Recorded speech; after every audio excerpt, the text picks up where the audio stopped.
This is 2 by Tuesday number 2.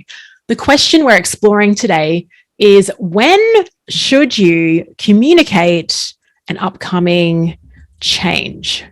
Timing is quite critical when it comes to communicating change. And I think we've all been in situations, whether it's in our personal lives or in organizations, where the change and the timing of it has just been poor. And that put you on the defensive or made you a little bit anxious. And so when I'm thinking about communicating change here, there's a couple of things that I think are quite important. All right, so let's go. We'll go on the x-axis, which is, if you're listening, the horizontal axis. And what I will put there is certainty. Now, the certainty, what this means is, how certain are you of what the change actually looks like? Sometimes with change, we don't really know like what the impact will be or the parameters around it. So if we have low certainty, that's where we're like, okay, this change will need to happen, but we're really not sure what it looks like. We're not sure of the impact. We're not sure how many people will be affected. I'm not sure of the result. High certainty is, well, we're doing this change. We know exactly, well, I don't think we ever know exactly what's going to happen in future. We have a fairly good idea of what this change will mean for ourselves, for our teammates, for our colleagues, for our organizations, for people in our family, as an example. Then on the y-axis, I have here perception of the impact of change related to how it will affect other people. For example, if we're working in an organization, we're looking at bringing in a new software tool, and the software tool is brilliant. It's going to automate like 5 different things. So the perception to the employer, while they might be like, oh my gosh, I have to learn a new system and I'm so comfortable with using the old way, at the end of the day, it is a good change. It's positive to employees. So there's like positive, and what's the opposite of positive? So down below is negative. So this could be, our business is in crisis. We really need to make a decision to perhaps let go or restructure. So the perception of the employee is, obviously, this is not a good thing. Now, like I said, this framework can apply in your personal life as well. So play along as I map this out and what it will look like. So we have our 2 criteria mapped out when it comes to communicating change: certainty, high or low; perception of impact, on who it's going to impact, high or low. By the way, a caveat on perception is everyone perceives things differently.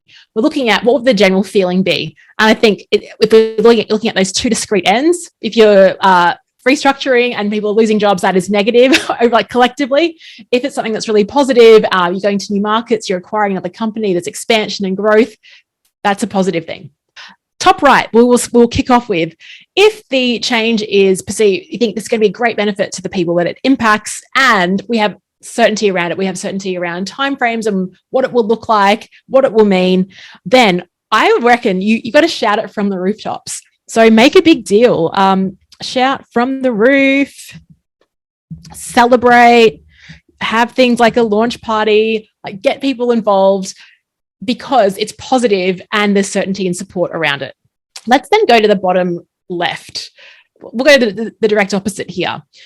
If you've got a change that's coming up and there's low certainty around what it actually means and what it looks like, and you think as you hear it, I don't know about the impact on people, I don't think this will be very popular, I then call this secret squirrel.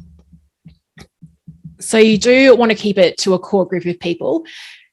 What's interesting about change sometimes is, if there's a low level of certainty, you kind of want to socialize it with people, but you have to be very selective with who you choose to socialize it with. So consider who are, and in an organization, usually it relies on like a senior leadership team, a group of people. They might bring in other people at different levels who can then keep it quite like behind closed doors. But in your personal life as well, when you are making a decision, just think about who are the people that you can go to. What the funny thing about when I reflect on this is, sometimes I make a decision and I only talk to people who I know will be supportive of this decision I'm thinking of making. So I actually have a bias to do that. I think maybe we all do. We just try and seek feedback from people that we know will say, yeah, that's a great idea. What's interesting sometimes, though, is I have friends or people within that sort of close network that will then ask questions and make me then figure out, okay, how do I get some certainty around this? Is this really the right move? So think about your trusted advisors, your board of mentors, like whoever they are in your lives. It could be formal or informal. And that, yeah, the behind closed doors, I think, is a good idea. The bottom right, so this is when you have high certainty that the change you're going to deliver in the eyes of the people that it will impact will be negative. I call this, this is really hard. Like, this is what really tests leaders. And I know a lot of companies, when COVID happened, when it hit back in March 2020, really had to make the tough move. And I would suggest ripping the Band-Aid off. And this is where I see change go wrong sometimes in organizations, is where there is high certainty of what's actually happening, but the impact of it is actually drip fed over a series of days and weeks. And it just leaves the people that are left behind. And again, the example I'm using here is like a big restructure or people losing jobs. It's just, it's just awful. It extends the pain. So I suggest ripping the Band-Aid off. It's going to be painful, immensely painful in that short term. However, with the people that you have, then you can sort of look to regroup and move into the future. So that's the bottom right. And now let's look at our top left, which is the perception of the impact might actually be positive, but there's low certainty on what the change could actually look like. Therefore, I call this working in public. And what I suggest is actually using the people around you to help get some certainty on what this potentially look like. So bring people along the journey, get them involved with making decisions, get focus groups happening, actually go to your front line and talk to people and socialize it. So what you're doing is socializing the change, you're communicating it, you're telling people where you are, what's uncertain, what you still need to figure out. But the fact that you're sharing that is actually bringing in buy-in as you go along. Now, when I actually map all these four out, these are not static, of course, because as you go through a change, you'll realize, okay, this is secret squirrel, but now we're getting more certainty. So now it's time to rip the Band-Aid off. At the same time, you might be working in public and you think, wow, we've got some really good traction on this.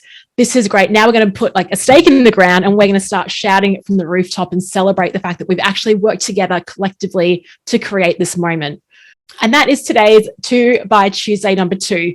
We're looking at when should you communicate change. 2 axes, the y-axis, which is vertical, is what will the perception be of this change? Is it positive or negative? Just try and make a broad assumption, particularly if you have low certainty, which leads me to describing the x-axis, which is certainty. Is there high certainty on what the change will actually look like and mean for people, or is there low certainty and you still have to uncover a few things before you let it loose and out to the world?